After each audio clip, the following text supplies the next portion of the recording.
Kabanata 4581. Naturally, alam ni Azrael Bolton kung paano magtrabaho si Harvey York. Sa halip na humingi ng awa sa kanya, pinayagan lang niya ito na gawin ang anumang gusto niya. Bahagyang ngumiti si Harvey. "You're exaggerating, Mr. Bolton. Tumawag lang ako para masigurado na hindi ako lalaban sa iisang pamilya. Dahil anak mo talaga siya, madali lang itong hawakan.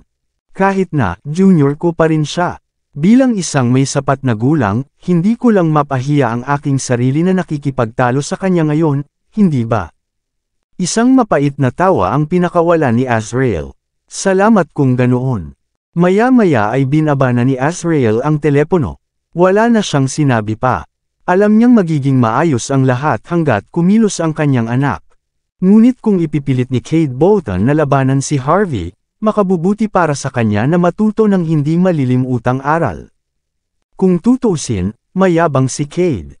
Ilang oras lang bago siya nakalaban ng isang taong mas makapangyarihan kaysa sa kanya.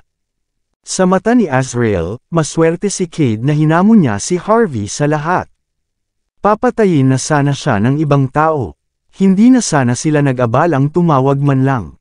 Nataranta ang mga mata ni Cade matapos makitang casual na binaba ni Harvey ang tawag.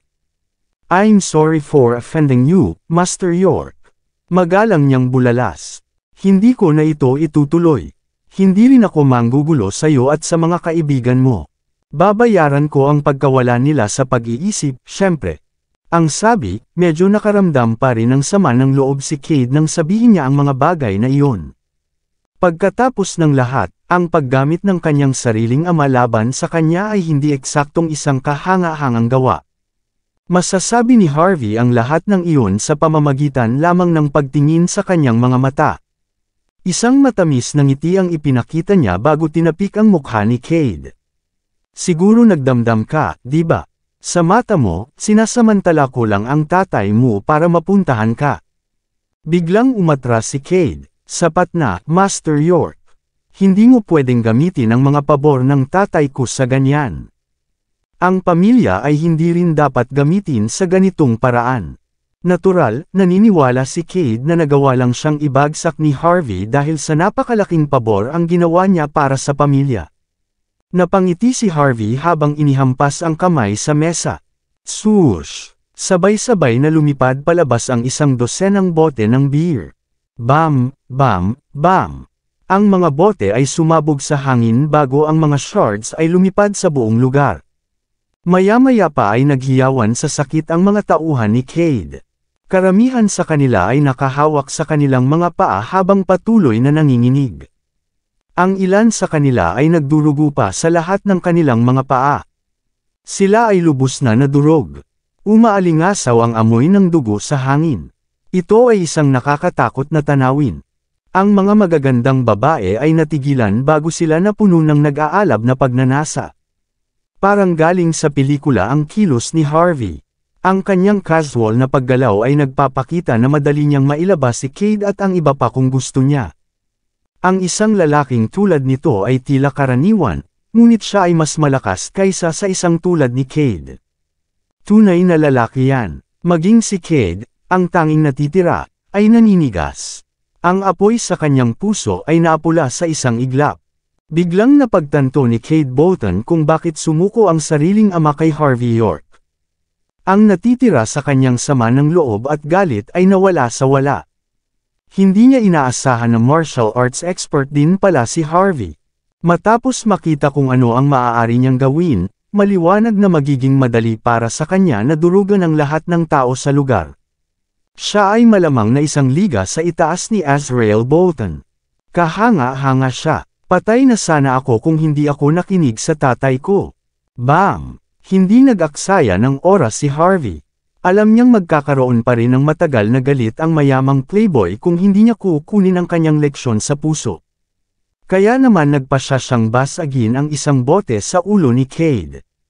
Tumalsik ang dugo sa buong lugar nang nabasag ang bote. Napaungol si Cade bago tumalikod. Ito ay masakit. Ito ay isang kahabag-habag na tanawin, ngunit hindi na siya maglalakas loob na mag-isip pa. "You came for my woman, so I smashed your head.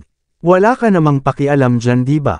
Wala, bulalas ni Cade habang nakatikip ang nanginginig niyang ulo. Bang! Hinampas muli ni Harvey si Cade sa ulo. You cleared out the place just to deal with me, so I smashed your head. Ayos ka rin dito, right? Cade reared his teeth with a horror expression. Oo. Siyempre naman. Laking gulat ng mga magagandang babae matapos makita ang tanawin. Napuno sila ng kawalang paniwala. Sa kanilang mga mata, si Cade ay hindi kailanman naging mahiyain. Ang kanilang paghanga kay Harvey ay napakalaki sa sandaling iyon. Bang! Dumukot ng pangatlong bote si Harvey bago muling binasag sa ulo ni Cade. Binigyan ka ni Mr. Bolton ng leksyon pero hindi mo ito kukunin ng maayos. Hindi ka magagalit dahil lang sa ibinigay ko sa iyo ang lesson sa pwesto niya diba? Hinawakan ni Cade ang ulo niya bago dahan-daang umiling. Not bad. You're pretty impressive to know when to quit. Nakangiting tinapik ni Harvey ang balikat ni Cade. Dahil tapos ka ng magalit, tapusin na natin ito. Sabihin mo sa mga tao mo na palayain si Cynthia at ang iba pa. Tumango si Cade bago inutusan ang kanyang mga tauhan na kumilos. Matapos makita ang pagiging masunurin niya, muling tinapik ni Harvey ang balikat niya. Alam kong galit ka, pero sasabihin ko sa iyo, ayos ka lang dahil nirerespeto ko ang iyong ama. Ang kahihiyan na tiniis mo ay isang magandang bagay para sa iyo. At least nasa One Piece ka pa rin. Matututo kang maging mas maingat pagkatapos nito. Hindi karapat-dapat na magpakitang gilas para sa kabayaran ng iyong buhay. Kung nakabangga mo ang isang katulad ko, you'd end up horribly. Naiintindihan mo ba? Tapos, tinapik ni Harvey ang mukha ni Cade. Ngayon umalis ka na. Naiintindihan ko. Salamat. Walang humpay na tumango si Cade bago tuluyang umalis sa lugar kasama ang kanyang mga tauhan. Si Harvey na lang ang naiwan na nakatayo sa bar na naka-cross arms. Pagkaalis ni Cade Bolton at ng iba pa, naghugas ng mukha si Harvey York bago lumabas ng bar na may dalang bote ng tubig sa kanyang kamay. Kakaibang tahimik sa labas. Wala man lang ng ahas na huminga sa sandaling ito. Pero kahit na ganoon, maraming tao ang sumusubok na sumilip sa loob. Gusto nilang makita kung ano ang kinahahantungan ni Harvey. Isang grupo ng mga tao ang nakatayo habang nanginginig sa hangin ng gabi. Nasabi agad ni Harvey na si Cynthia Zimmer iyon at ang iba pa. Si Harlem Lee at ang iba pa ay nanginginig sa Pononebek, na parabang halos hindi sila nakaligtas. At the same time, they were doing their best to persuade Cynthia. Si Amani at Kenzie ay medyo matigas ang ulo, sinusubukang umalis kasama si Cynthia. Umiling siya, itinulak ang mga tao palayo nang maisipan niyang mag-isa na pumasok sa loob. Sabi nga, palagi siyang pinipigilan ni na Amani, Kenzie, at Dana na gawin iyon. May narinig na alitan, dahilan para mapalingon ng ilang tao. Sabi nga, si Cade Bolton ang instigator. Wala silang planong isali ang kanilang mga sarili. Paulit-ulit si Cynthia sa mga taong nakapaligid sa kanya, paminsan-minsan ay tumitingin sa bar dahil nag-aalala siya kay Harvey. Harvey! Nang inig agad ang katawan ni Cynthia nang makita si Harvey, na parabang habang buhay silang hindi nagkita. Excited niyang sinuntok si Harvey na parang koala. Ayos ka lang ba, Harvey? Paano ka nakatakas? Wala naman silang ginawa sa iyo diba? Sinimulan ni Cynthia ang pag-scan kay Harvey. Matapos matiyak na siya ay ganap na hindi nasaktan, siya ay nakahinga ng maluwag. Lumapit si Harlem at ang iba pa matapos makilala si Harvey, nalilito sa nangyari. Karaniwan, siya ay dapat na magdusa ng kaunti kahit na hindi siya namatay. Ngunit paano siya nakalabas ng bar ng maayos? Lahat ay hindi makapaniwala. Sobrang nag-alala ako sa'yo. Gusto kong sumugod sa loob, ngunit hindi nila ako pinayagan. Walang ginawa sa iyo si Young Master Bolton, di ba? Nasaktan ka ba? Hindi ka nila nilason, di ba? Nanginginig sa takot si Cynthia matapos isipin ang posibilidad na iyon, takot na takot siya para sa buhay ni Harvey. Nawala agad ang mood niya. Mabilis na nabalot ng luha ang matingkad niyang ngiti. Si Harvey ay nagpakita ng sobrang banayad na titig nang matabyunan siya ng nakakapreskong amoy. Huwag ka nang umiyak. Okay lang ako. Tinapik niya ang balikat ni Cynthia. Walang magagawa sa akin ang mga taong iyon. Sila ang dapat na nag-aalala sa sitwasyon. Umiiyak sa tuwa si Cynthia matapos marinig ang sinabi ni Harvey. Kasalanan ko ang lahat ng ito, Harvey. Ginawa ko ang lahat ng ito. Dinala kita dito pero ibinasura na lang kita. I swear hindi ko nagagawin ito. Tinawagan ni Cynthia si Tyson Woods, ngunit hindi niya ito sinagot. Tinawagan din niya ang lahat ng kakilala niya sa Golden Sands, ngunit walang gustong tumulong. Ayos lang. Hindi mo naman alam na makakabangga natin ang mga taong iyon. Tinapik ni Harvey York ang likod ni Cynthia Zimmer para aliwin siya. Hindi mo rin naman ako binitawan. Sinabihan kita na umalis. Ako dapat ang humihingi ng tawad. At saka, ang isang binibini na tulad mo ay walang gagawing mabuti para sa akin. Ayos na ako ngayon, di ba? Yun naman ang importante, di ba?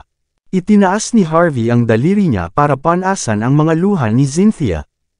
I'm sorry, Harvey. I'm really sorry. Bulalas ni Cynthia. Sinubukan ko lahat. Sinubukan kong tawagan si Tyson Woods, pero hindi nakakonekta. Gusto kong tawagan ang mga pulis, ngunit ang abalang tono ay patuloy na naglalaro. Sob. Walang magawa si Cynthia nang tuluyang gamaan ang loob niya sa sitwasyon. Tigilan mo na ang pagsasamantala kay Cynthia, Harvey. Gaano ka kawalang hiya? Naiinis na naglakad si Amani bago inilayo ang dalawa sa isa't isa. Nakatakas ka lang sa sitwasyon ng hindi nasaktan dahil tinawagan ni Mr. Lee ang kanyang Diyosa. Kung hindi dahil sa kanya, patay ka na.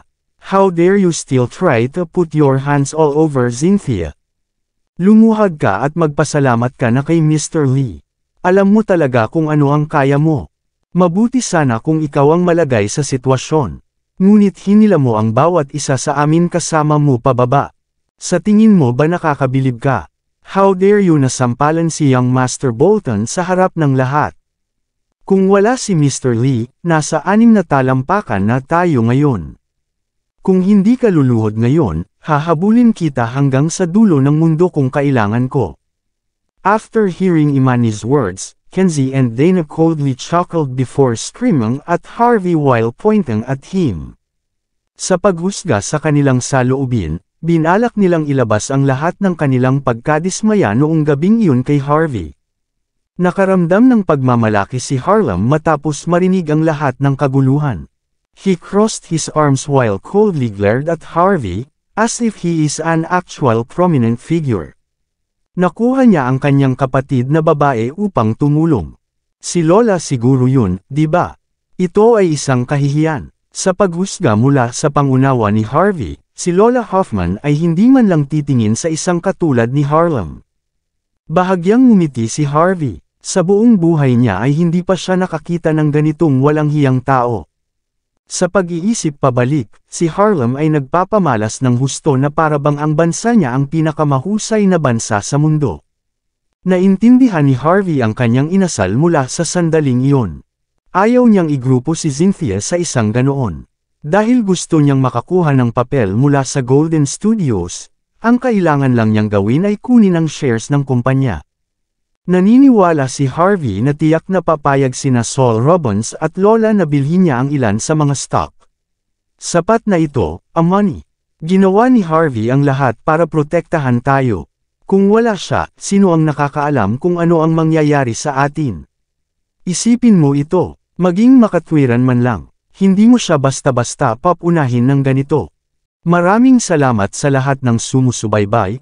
Please subscribe and follow my YouTube and Facebook channel, Filipino Novel. Maraming salamat po. Kabanata 4585. Bukod dito, si Kate Bolton at ang iba pa ay kakilakilabot. Sila ang may gawa ng lahat ng gulo na ito. Anong kinalaman nito sa atin? Tama, Harvey. Speaking of, tumulong nga si Mr. Lee sa kaligtasan natin. Maraming tao ang tinawagan niya at binigay din niya ang kanyang pera. Kung hindi dahil sa kanya, sa paghusga mula sa kung ano ang magagawa niyang Master Bolton, hindi niya tayo madaling pakakawalan. Nagpakita ng pasasalamat si Cynthia Zimmer kay Harlem Lee. Pagkatapos ng lahat, nakagawa siya ng maraming tawag nang makalabas ang lahat. Nang makarating siya sa kanyang huling numero, ang mabangis na mga lalaking nakasot ay nakakuha ng utos na palayain siya at ang iba pa. Sa mga mata ni Cynthia, ginamit ni Harlem ang marami sa kanyang mga koneksyon para tumulong. Bahagyang ngumiti si Harvey habang nakatingin sa kanya. Napakahanga-hanga ni Harlem. Sabihin mo lang sa akin kung ano ang ginawa mo para mapanatiling ligtas kami. Kung nakagastos ka ng pera, ibabalik ko ang buong halaga ngayon, sabi ni Cynthia. Kalimutan mo na yan. Hindi naman masyado. I'll get the money back after 2 more rolls. Nakangiting kumaway si Harlem na para bang may ginawa siyang makabuluhang bagay. Si Cade ay isang kilalang tao. Karaniwang hindi niya iginagalang ang iba. Ginamit ko ang aking mga koneksyon sa pamilya ni Saul at sa pamilya Lee para harapin ito. Isang hermit family at isa sa nangungunang 10 pamilya. Ang mga koneksyon na ito ay napakalakas. Kung pera lang hindi makakagawa ng ganito. Ginawa ni Harvey ang lahat ng ito, pero para sa kapakanan ni Cynthia, hindi rin ako makikipagtalo. Sabi nga, hindi naman sa gusto kitang e-lecture ka dahil mas matanda ako, Harvey. Ngunit hindi ka maaaring maging walang ingat. Ordinaryong tao ka lang. Hindi mo maaaring hilahin ang lahat kasama mo. Masama kung mangyayari iyon. Salamat at nandito ako. Kung sino pa man yan, mapupunta ka sa kakilakilabot na walang backup. Naiintindihan mo ba ang sinasabi ko dito? Ginawa ko ang lahat ng ito para sa kapakanan mo. Nag-cross arm si Harlem nang magtaas baba siya ng may pagmamalaki. Napangiti si Harvey. Magsasalita pa sana siya. Huwag kang mag-alala, Mr. Lee. Bulalas ni Cynthia na may maaliwalas na tingin. Malaking pabor ang utang ko sa iyo sa pagkakataong ito. Tatandaan ko, mag-iisip ako ng paraan para pasalamatan ka. How about this? I'll ask my sister to get you $730,000 to compensate. Sapat na, tama ba? Sincere na sinabi ni Cynthia. Mapait na tumawa si Harvey nang tumingin siya sa tanggang binibini. Bago pa man ihayag ni Harvey ang katotohanan, biglang umikot ang mga mata ni Harlem bago siya sumagot. Hindi ko talaga kailangan ng pera. Pero alang-alang sa pagkakaibigan natin, kukunin ko na yata. Medyo nakonsensya si Harlem Lee matapos sabihin ang mga salitang iyon. Nagalit siya nang makita ang mahinang ngiti ni Harvey York. Anong tinitingin-tingin mo sakin? Galit ka ba na kinukuha ko ang pera ni Cynthia? May sasabihin ako sayo. Patay ka na sana kung hindi dahil sa akin. Sigurado ka bang kukunin mo ang pera ni Cynthia? Tanong ni Harvey. At ganun din ang kinukuha mo. Bumilis ang tibok ng puso ni Harlem. Siya ang nag-aalok. Masama ang pakiramdam niya kapag hindi ko kinuha. Tumango si Cynthia. Tama, balikan na lang natin. Pagkatapos, binigyan niya ng ilang tingin si Harvey. Ang anumang bagay na maaaring malutas sa pera ay walang problema sa lahat. Ang iyong mga koneksyon at ang iyong papel sa insidente. Maaaring hindi alam ng iba, ngunit tiyak na alam mo, sabi ni Harvey, kalmadong nakatingin kay Harlem. Namilog ang mga mata niya na para bang alam niyang nakalabas na siya. Anong ibig mong sabihin, bakla ka? Sinasabi mo bang nagsisinungaling ako sayo? Ikaw na walang utang na loob bastard. I spent so much effort just to get out you, pero wala ka pa ring tiwala sa akin. Lahat ng tao dito ay makapagpapatotoo na nagbayad ako ng malaking halaga para lang mamagitan sa mapahamak na sitwasyon. Pulang-pula ang mukha ni Harlem. Kung hindi dahil kay Cynthia, may mga dinala na ako para ilabas ka ngayon. Dahil hindi ito ginawa ni Young Master Bolton. Gagawin ko para sa kanya.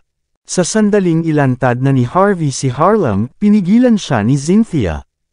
Talagang marami siyang nagawa para sa atin, Harvey. Nakita ko mismo, hindi mo kailangang makisali dito. Hindi mo rin kailangan magbayad. May sarili akong pera. Patuloy na komandat si Cynthia kay Harvey, na para bang pilit na sinusubukang ilibing ang mga bagay. Kung tutuusin, priority niya ang kaligtasan ni Harvey. Ang $730,000 ay napakalaki, ngunit si Harvey ay nagkakahalaga ng higit pa riyan. Walang saysay na magalit sa isang probinsyano ng bansa, Mr. Lee. Si Amani ay napuno ng lubos na paghamak ng titigan niya si Harvey. Ang mga talunan na tulad niya ay walang nangyayari para sa kanila. Bababaan mo ang standard mo sa pakikipagtalo lang sa kanya. Malamig na tumawa si Kenzie. Tama, isa lang siyang walang kwentang dumi. Ang isang malaking lungsod tulad ng Golden Sands ay dapat na tumatanggi sa pagpasok mula sa mga taong katulad nila. Ang kanyang pag-iral lamang ang nagpapababa sa pamantayan ng buong sibilisasyon ng lungsod. Kumukulo sa galit si Cynthia matapos marinig ang mga katagang iyon. Harvey's my brother-in-law. Hindi ako magpipigil kung magpapatuloy kayo.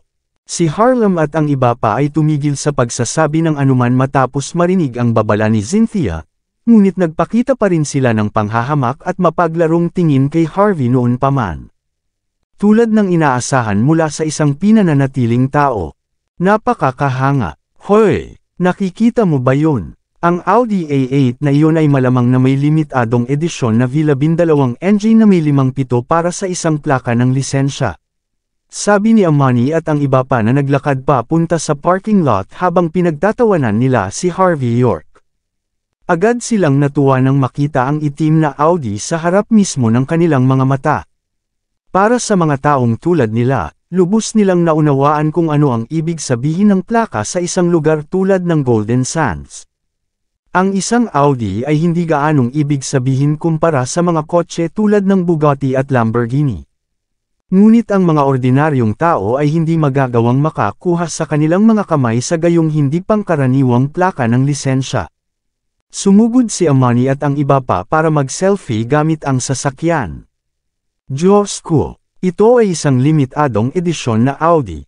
Ang kotse ay hindi bababa sa $730,000.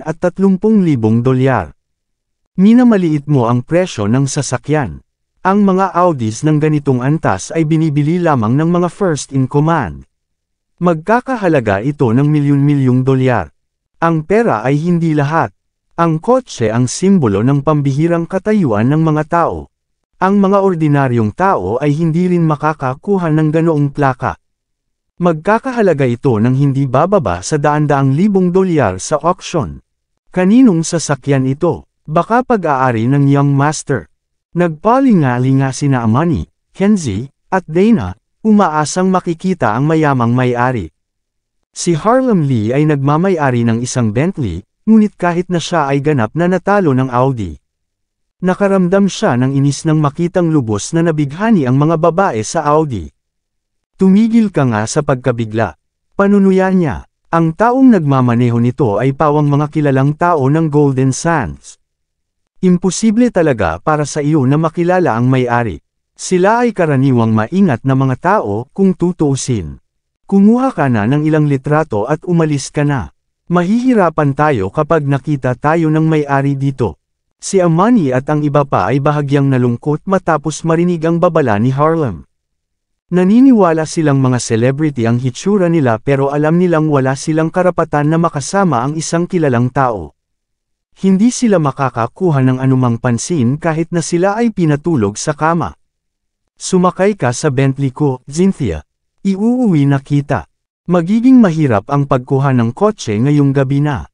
Nagsimulang magpakitang gilas si Harlem matapos makipag-usap sa mga babae. Nakakahiya na ang aking Bentley ay nasa 470,000 lamang. Ito ay lubos na mababa kumpara sa Audi. Huwag kang masyadong mainis dyan. Amani rolled her eyes bago sinubukang kumbonsihin si Cynthia. Alam na alam niya ang nasa isip ni Harlem. Tama na Cynthia, sumama ka samin. Pwede kang dalhin ni Mr. Lee kahit saan mo gusto. Ang bayaw mo naman, hayaan mo na lang siyang tumawag ng cab or something. Hindi siya karapat-dapat sumakay sa mga mamahaling sasakyan na ganito. It's already a blessing for him to see the car from afar. Amani disdainfully glared at Harvey.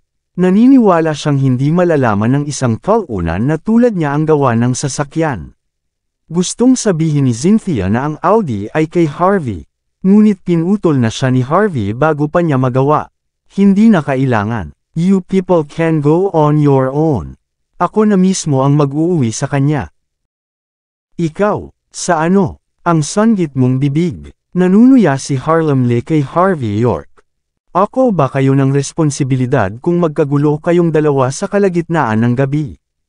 Okay lang kung mamatay ka kahit papaano, pero si Cynthia such a young and beautiful starlet. She's the rising star of the industry ng libangan. Sino ang mananagot kung may mangyari sa kanya? Kahit walang mangyari, hindi mo rin kakayanin ang mga iskandalo niya. Napangiti si Harvey. Diyan ka nagkakamali, Harlem. May kotse ako. Malamig na tumawa si Harlem. Sasakyan. Hindi na ang tanggang minivan ngayon ha. Ang kotse na iyon ay ginagamit upang ilipat ang mga kabaong. Panunuyang itinuro ni Harlem ang isang funeral car. Si Amani at ang iba ay nag-click sa kanilang mga dila. Ihahatid niya ang isang magandang babae na tulad ni Cynthia sa isang funeral car. Baliw ba siya o ano? Sino ba ang handang maupo sa isang kotseng ganyan? Hindi na mapakali si Harvey na makipag-usap sa mga taong ito. Naglakad siya sa gilid ng Audi bago tumingin kay Cynthia Zimmer. Halika na, Cynthia. Oh, nagpapanggap ka pa ba? Nagdedelusyon ka ba o ano? Hindi mo talaga iniisip na ikaw ang may-ari ng kotse, hindi ba? Sa tingin mo ba ay karapat-dapat ka sa kotse? Ikaw. Amani crossed her arms with a disgusted look bago siya nanlamig sa pwesto. Casual na binuksan ni Harvey ang pinto ng kotse bago pinaandar ang makina. Inikat pa ni Cynthia ang bintana mula sa passenger seat at kumaway sa lahat habang humihigop ng kanyang inumin. Malinaw na dumating siya sa parehong kotse. Nakakalokang tanawin. Si Harlem at ang iba ay lubos na natigilan. Wala silang masabi na parang sinampal silang lahat sa mukha. Si Harvey ang nagmamay-ari ng kotse na may 5 pito. Siya ay isang kilalang tao dito. Anong biro? Paanong posible? Matapos ma-freeze ng mahabang panahon, biglang tumalon si Harlem. Hindi talaga siya ang may-ari ng kotse. Baka may driver siya.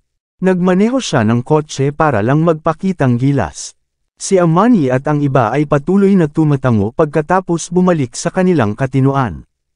Tama, dapat ganyan. Kailangan mong ipaalam ito sa may-ari, Mr. Lee.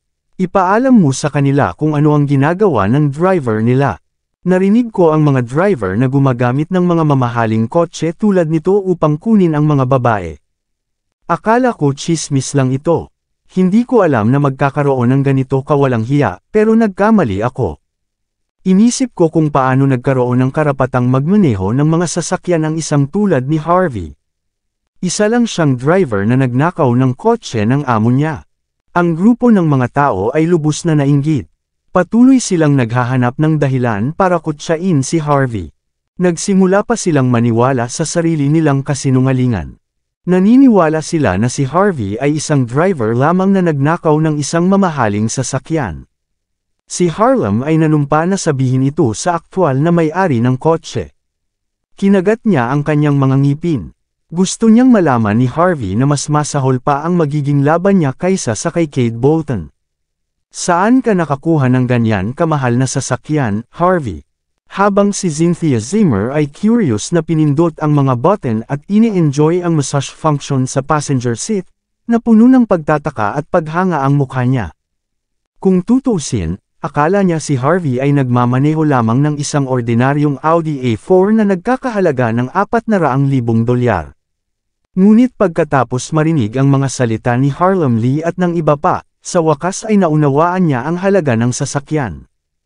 Alam niya na si Harvey York ay makapangyarihan at mayaman ngunit maingat din at hindi kailanman magpapakitang gilas sa mga ganitong bagay. Napangiti si Harvey. Naniniwala ka ba kung sinabi kong naging driver ako ng mayamang pamilya? Bastos ka, Harvey. Tingin mo tanga ako o ano? Ngumisi si Cynthia nang sumulyap siya kay Harvey. Nasa backseat ang jacket mo. Pati tsinelas at thermos mo. Kung ikaw talaga ang driver, hindi mo ilalagay lahat ng gamit mo sa kotse ng ibang tao tulad nito, di ba? Sandaling inisip ni Cynthia ang sitwasyon. Tell me, Harvey. Binigyan ka ba ng babaeng yun? Kanina pa ako tinawagan ni Mandy tungkol dito. Sinabi niya sa akin na malapit ka daw sa babaeng iyon. Sinabi niya na sinusubukan mong kumapit sa kanya. Nagngangalit ang kanyang mga ngipin sa pag-iisip tungkol dito. Natural, may sariling mga iniisip din si Cynthia. She wanted Harvey just to have her instead kung ibang babae ang gusto nito. Nagkakilala ang lahat na nagkaroon at walang dapat ikahiya. Ang sabi, hindi siya papayag na humanap siya ng ibang babae sa labas. Tatayo siya sa kapatid niya kahit anong mangyari. Napabuntong hininga si Harvey nang tingnan niya ang mabangis na ekspresyon ni Cynthia. Natural na alam niya ang iniisip nito. Gamitin mo ang utak mo. Halatang naglalabas siya ng galit. Bakit mo siya seseryosohin? Bakit ako magdadrive ng kotse ng ibang babae dito para sunduin ka kung ganun talaga? Tumango si Cynthia. Totoo naman. Wala rin bang pabango ng ibang babae dito? You should be safe. Saan mo ba talaga nakuha ang sasakyan? Hindi mo naman binili diba? Tiyak na kaya mo ang kotse, ngunit ang plaka ay hindi mabibili ng pera lamang. Napangiti si Harvey. I did a favor for a friend. Sinabi niya sa akin na kunin ang kotse bilang kapalit. Dahil kara-rating ko lang sa Golden Sands, naobliga ako dahil hindi ako mapakali na bumili ng kotse. Nakikita ko, malalim ang iniisip ni Cynthia. Sabi nga, ano ba talaga ang ginawa mo para sa taong iyon para bigyan ka ng ganoong sasakyan? Nasumpa siya. Nasa bingit siya ng kamatayan kasama ang lahat ng masamang enerhiyang nakapaligid sa kanya. Tumulong ako sa pagtanggal ng sumpa niya. The car was the medium of his curse. That was why he decided to let go of it. Curse. Tinulungan mo ba siya niyan? Kinilig si Cynthia. Sandali lang, at geomancy expert ka na. Alam mo lahat. Pwede mo ba akong turuan? Nakaramdam ng curious si Harvey. Ano ka ba? Akala mo ba nang bobola lang ako? Ang iyong mga magulang ay hindi naniniwala sa akin kahit kaunti. Ang kapatid mo rin yata. Kabanata 4,570. Si Cynthia Zimmer ay nagpakita ng mapang-asar na pout. Sila, napakatagal na, ngunit lahat sila ay ganap na bulag. Napakarami mong ginawa para sa kanila sa South Sea, Bacolod, Mordo, Hong Kong, Las Vegas, at Floatwell. Paanong hindi nila maintindihan yun? Wala kang anumang background o koneksyon sa Golden Sands sa ngayon, ngunit talagang magbabago iyon sa lalong madaling panahon. So, naniniwala ka ba sa sinabi ni Harlem Lee? O naniniwala ka sa akin sa halip? Natigilan si Cynthia bago siya tumango. May tiwala ako sa'yo. Iyon ay sinabi, hindi ko nais na sumalungat kay Harlem sa ngayon. Kung talagang gusto niya ang pera, ibibigay ko na lang sa kanya. As long as I get the lead role, I'll oblige. Natural, hindi na maliit na bata si Cynthia. Hindi niya alam kung paano nahawakan ni Harvey ang sitwasyon. Ngunit pagkatapos kumalma, alam niyang hindi na kailangang lumuhad si Harvey sa harap ni Cade kung makakatulong ito. Sige, Harvey, itigil ang stalling. Excited si Cynthia. Dapat basahin mo ako. Gusto kong malaman kung papasok ako sa isang relasyon. Natural, iba ang kahulugan ng kanyang mga salita. Si Harvey ay ganap na hindi nakaimik pagkatapos makakuha ng isang malinaw na pahiwatig, ngunit nag-aatubili pa rin niyang basahin si Cynthia. Maya-maya pa ay sumimangot siya. Matingkad na pula ang ulo ni Cynthia, na nagpapahiwatig ng pagkakaroon niya ng relasyon sa lalong madaling panahon, ngunit isang pahiwatig ng kadiliman din ang nakapalibot sa kanya. Isang mapaminsalang relasyon. Hindi maintindihan ni Harvey kung bakit si Cynthia ay itinadhana para sa isang bagay na tulad nito sa murang edad, ngunit siya ay maingat. Mabilis niyang tinext si George Zabel para imbestigahan ang bawat taong nakausap ni Cynthia kamakailan.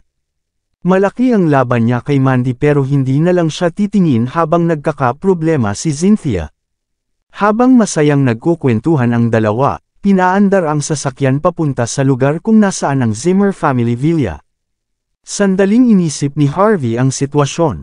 Gusto mo ba talaga ang lead role sa pelikulang iyon, Cynthia? Oo naman. Wala akong pakialam kay Harlem sa una kung hindi iyon ang kaso. Sabi nga, who knows if he'll manage to help me with that. Kung tutuusin, napaka-show off niya. Mabilis na natauhan si Cynthia sa mga sandaling iyon. Hindi siya naniniwala na naalis ni Harlem ang lahat sa sitwasyon. Nagsimula na rin siyang magduda sa kakayahan nitong makuha ang babaeng lead role. Isang tawa ang pinakawalan ni Harvey. Kung gusto mo, kunin mo na. Hindi mo kailangan ng tulong ng sinuman para dito. Naniniwala ako na madali mong makukuha ang papel. Pinilit ni Cynthia ang kanyang dila bago inilibot ang kanyang mga mata. Maniniwala lang ako kung sasabihin mo sa akin na ikaw ang may-ari ng Golden Studios.